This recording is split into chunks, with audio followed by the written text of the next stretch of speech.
Hello，大家好啊，歡迎嚟到早記攻略，我係早記啊，你好嘛？咁好耐咧都未同大家跟進翻長新進啦，咁今集咧就會同大家講翻啦，會同大家跟進翻呢一啲咧大家平時未必係留意得到嘅長新進入邊嘅復檢問題啊。雖然咧係平時咧大家未必係留意得到啦，但係咧就係極之重要啊！喺復檢嘅時候咧，隨時咧都會係被人問到，或者係隨時咧都要係為呢啲嘅問題去準備啊。咁早記咧就建議大家啦，首先就係睇晒呢條片啦，然之後就係 save 低呢一條片啦。咁點樣係 save 低佢咧？首先咧就係當然係訂閱咗早記攻略呢一條頻道啦。然之後咧就會係可以見到咧有個儲存嘅掣，大家撳咗儲存就得噶啦。到其時咧，如果係復檢嘅時候咧，社署嘅職員係問你哋一啲唔同嘅問題，大家唔識答咧，大家咧就可以開翻呢一條片睇翻啦。好啦，咁我哋咧就而家事不宜遲啊！就睇一睇第一個嘅問題係啲咩先。第一個常見嘅問題咧，就係社署咧係點樣進行長者生活津貼個案嘅復檢嘅咧？咁其實咧，社署咧就會係用6年咧就為一個復檢嘅週期啊。所有領取緊長者生活津貼嘅受惠人啦，即係大家啦嚇，必須都要喺咧每一個嘅復檢週期入邊咧，係接受一次全面復檢同埋一次嘅郵遞復檢。咁全面復檢咧就係透過辦公室會面啦，或者係有需要嘅時候啦，就會係進行家訪啊，即係咧就會係去到閣下嘅屋企去進行啦。而郵遞復檢啦，就顧名思義啦，就會係寄一份 form 去到你哋屋企啦。咁大家只需要係填咗呢份 form 咧，寄翻去俾社署就得啦。咁呢兩個嘅復檢啦，全面復檢同埋郵遞復檢咧，我哋一間咧就會係詳細咁樣睇翻。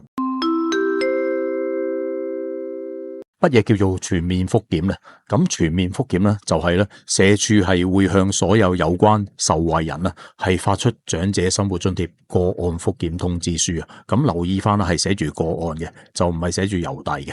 如果係全面復檢咧，就係寄個案復檢通知書俾你；如果係寫住郵遞復檢通知書咧，就係郵遞嘅嚇。咁兩者係有分別嚇。咁就入邊咧係附帶有咧公共福利金計劃長者生活津貼受惠人須知啦嚇，即係一個俾你哋睇嘅説明啦。同埋咧長者生活津貼個案嘅復檢表格啦嚇，咁個表格咧就要填翻啦。咁邀請咧大家咧係按時咧係出席翻辦公室會面嘅，以復檢受惠人嘅經濟狀況啊。咁咧收到個案復檢通知書之後咧，大家咧就需要係填妥呢一個個案復檢嘅表格啦。用嚟咧就係申報翻你哋同埋配偶嘅入息同埋資產嘅資料啊，然後咧就係同社署職員會面嘅時候啦，就交翻呢啲填好同埋已經簽好嘅個案復檢表格啦。咁大家咧係需要同時帶備咧自己同埋配偶所申報嘅入息同埋資產嘅證明文件啊，係以供核實噶。如果大家因為體弱或者係行動不便嘅話咧，未能係出席辦公室嘅會面咧，社署嘅職員咧就會係安排翻同大家係做一個家訪噶啦。咁咩叫做郵遞復檢呢？郵遞復檢咧就係社署咧就會向大家咧係發出一份叫做長者生活津貼郵遞復檢通知書啊。咁入邊咧就夾有公共福利金計劃長者生活津貼受惠人嘅須知啦嚇，一份受惠人須知啦，同埋一份復檢嘅表格啦。呢次咧仲會多咗一個回郵嘅信封啊。咁就通知大家啦，郵遞復檢嘅安排啊。當大家收到呢一份嘅通知書之後咧，大家咧就記得啦嚇，必須要喺通知書係發出日期起1個月之內咧，係填妥呢一份表格嘅。記住係1個月之內嚇，係填妥咗，跟住係寄翻去㗎嚇。咁就用嚟咧係申報翻大家或者係你哋嘅配偶同埋係同居人士嘅入息同埋資產嘅資料啊，並且咧係將佢係填妥好啦，然之後咧就簽好咧係將個表格咧放翻入去個回郵信封入邊啦，寄翻去指定嘅地址就 OK 啦。當社署收到呢一份表格之後咧，就會根據翻大家所申報嘅入息同埋資產嘅資料啦，係核實翻大家咧係可唔可以繼續領取長者生活津貼嘅資格。受惠人係需要帶啲乜嘢文件係出席呢一個全面復檢，係去同社署嘅職員去會面呢？咁大家咧需要帶同咧係填妥同埋簽好嘅個案復檢表格啦。就按翻個案復檢通知書上面嘅約見日期同埋時間啦，係去翻指定嘅社會保障辦事處系統社署嘅職員去會面啦。咁就如之前所講啦，大家咧係需要帶備咧，大家你哋自己同埋你哋配偶或者係同居人士咧係所申報嘅入息或者係資產嘅證明文件咧係以供核實嘅。咁咩叫做資產證明文件或者係入息咧？就好似係一啲糧單啊，咁啊一啲銀行嘅 statement 啊，或者係銀行嘅簿仔啦。咁咧即使咧喺過去一年咧係有牽涉到大家嘅入息同埋資產上邊嘅文件咧，大家咧都係最好啦，係拎埋去俾職員去睇翻咁樣嘅。咁郵遞復檢咧，又需要啲咩文件呢？係需唔需要提供埋入息同埋資產嘅證明文件呢？咁其實咧，大家咧，如果喺呢一個郵遞復檢上面咧，只需要係將填妥同埋簽署好嘅郵遞復檢表格咧，寫好晒咧，就可以寄翻去社署啦。暫時咧就唔需要係提供呢一個入息同埋資產嘅證明文件嘅。咁如果係有需要嘅時候咧，社署咧就會係聯絡你哋咧，係要求遞交翻呢啲入息同埋資產嘅證明文件，以供核實之用嘅。受惠人咧可唔可以拒絕接受復檢嘅咧？咁每名嘅領取長者生活津貼嘅受惠人咧，必須要喺每6年嘅復檢周期入邊咧，係接受一次嘅全面復檢同埋一次嘅郵遞復檢嘅，以便咧社署係核實佢哋繼續領取長者生活津貼嘅資格啦。咁如果受惠人咧係拒絕接受呢一個全面復檢或者係郵遞復檢嘅話咧，社署咧就冇辦法核實受惠人繼續領取長者生活津貼嘅資格啦，而係需要咧係考慮停止向受惠人咧係發放長者生活津貼噶。咁換句話嚟講咧，就係唔可以拒絕噶啦吓。咁咧即係如果社署咧叫得你去復檢咧，你一定要係做噶。如果你唔做嘅話咧，佢哋咧就係隨時咧係會停止咗呢一個發放長者生活津貼噶。喺乜嘢嘅情況之下咧，受惠人咧先至係需要填報佢哋嘅配偶嘅個人資料同埋佢哋嘅入息同埋資產狀況啦。咁如果受惠人嘅婚姻狀況咧係已婚或者係同居嘅話咧，不論咧佢哋嘅配偶或者係同居人士咧係唔係領取緊長者津貼或者係其他嘅津貼咧，都係需要填報佢哋配偶同居人士嘅個人入息同埋資產嘅資料嘅。如果受惠人嘅婚姻狀況咧係未婚啦、分居啦、離婚啦，或者係喪偶啦，就只需要係填報佢哋自己個人嘅資料、入息資料同埋資產嘅資料就可以啦。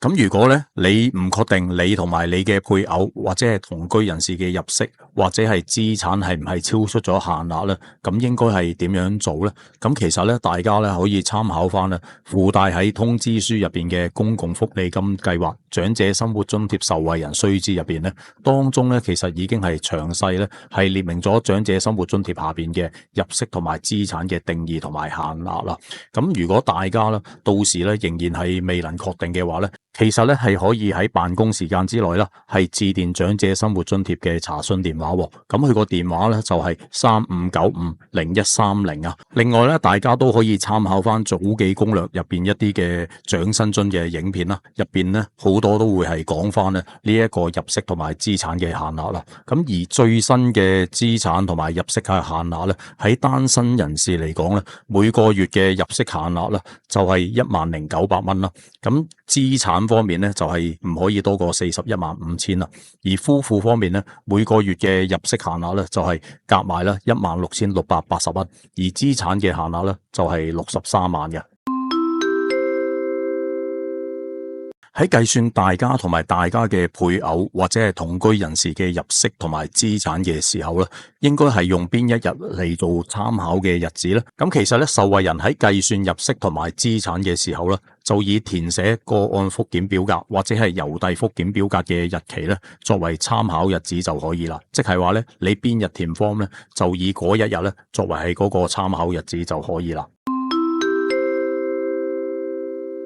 喺計算入息嘅時候咧，如果受惠人嘅每月入息咧係唔固定啦，咁應該點樣填報咧？咁如果受惠人或者係佢哋嘅配偶嘅每月入息咧係唔穩定嘅話咧，受惠人咧其實係只需要申報咧喺填寫個案復檢表格或者係郵遞復檢表格嘅時候，大家嗰陣時所賺取嘅入息咧就可以啦。換句話嚟講咧，即係話咧喺你填報嘅時候咧，你嗰個月係揾到幾多錢咧，你就寫翻嗰個銀碼落去就 OK 啦。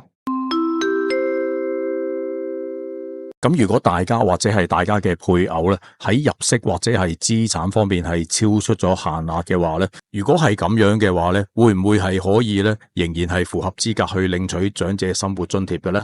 如果受惠人同埋佢哋嘅配偶或者係同居人士嘅入息同埋佢哋嘅資產咧係超過咗長者生活津貼嘅限額嘅話咧，社署咧係會即刻停止向受惠人係發放長者生活津貼噶。咁如果有多領嘅款項咧，受惠人咧係需要咧係悉數係俾翻晒社署添噶。咁即是話咧係唔得嘅。咁如果一過咗額咧，就已經係唔符合資格去領取呢一個長生津噶啦。但係咧，如果係唔合資格係繼續領取長生津嘅受惠人咧，已經係年滿咗70歲嘅話咧，社署咧就會為佢哋咧係安排領取冇需要申報經濟狀況嘅高齡津貼啊，即是生果金。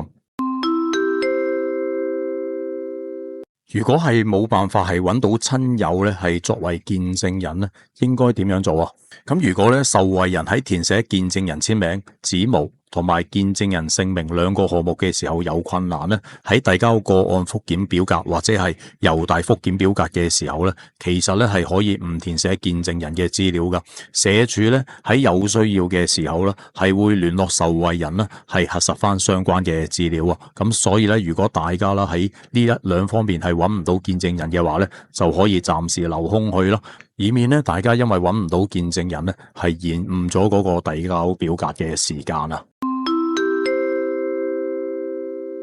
如果咧大家未能喺限期之前咧係交翻呢一個郵遞復檢表格俾社署咧，咁可唔可以咧喺限期之後咧係遞交表格嘅咧？咁其實咧，所有接獲郵遞復檢通知書嘅受惠人咧，都係咧務必於指定日期之內啦，係將填妥同埋簽署嘅郵遞復檢表格咧，係寄翻去社署噶。如果唔係咧，社署咧就冇辦法核實大家可以繼續領取津貼嘅資格啦，而係需要咧考慮停止向受惠人咧發放長者生活津貼噶。咁如果真係不幸地啦，大家係未能喺限期之前咧係遞交呢一個郵遞復檢嘅表格啦，或者可能係忘記咗啦，或者係可能唔喺香港各方面啦，咁咧大家咧都應該係盡快將呢一個填妥同埋簽署好嘅表格咧係寄翻去社署先啦，就唔好係擱置咗喺度就浪費咗啲時間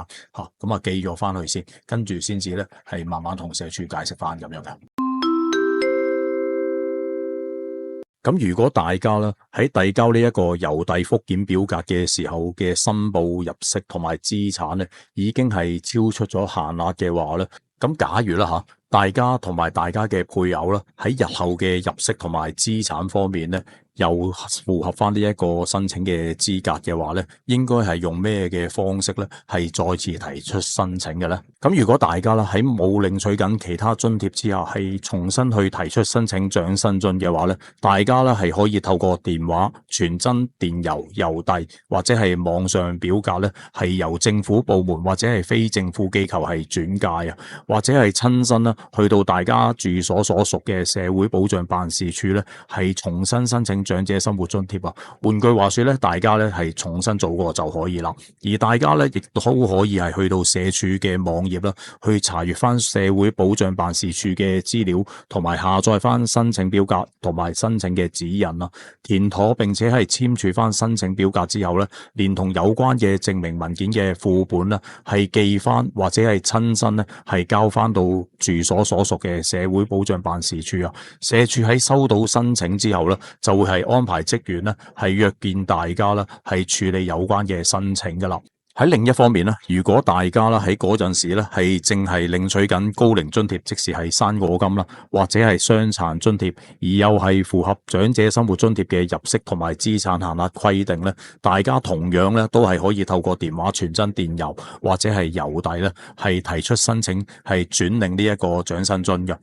而同樣地咧，大家亦都係可以去到社會保障辦事處咧，係索取呢一個長者生活津貼嘅簡易表格啦。喺填妥同埋簽署呢一個申請表格之後啦，就可以連同申請人同埋佢哋配偶同居人士嘅身份證明文件副本咧，喺貼上足夠嘅郵費之後啦，然後就係寄翻去所屬嘅社會保障辦事處就可以啦。咁咧，如果大家咧係想咧更改個人嘅其他資料啦，好似係通訊地址咁樣啦，其實咧可唔可以咧直接將呢啲最新嘅資料咧係填翻喺個案復檢表格或者係郵遞復檢表格上邊呢？定係要重新另行通知社署嘅咧？咁其實受惠人咧係可以喺個案復檢表格或者係郵遞復檢表格入邊咧係填寫有需要更新嘅個人資料啊。社署咧喺接獲呢啲表格之後咧，佢哋咧自己就會更新翻所有有關嘅資料啦。咁所以咧，大家咧就唔需要咧係另行去通知社署啊，只要喺翻嗰個表格上邊咧係寫翻最新嘅資料就可以啦。好啦，咁今集嘅分享咧又差唔多啦，希望咧可以係幫到大家啦。咁記得啦，如果大家咧覺得呢一條影片嘅資料咧係有用，第時會用到嘅話咧，記得係訂閱早記攻略呢條頻道啊。咁到期時咧，大家係揾翻呢條片咧都會容易啲啊。好啦，咁今集就講到呢度啦，希望咧喺下一條片咧都可以見到大家啦。我哋下條片見，拜拜。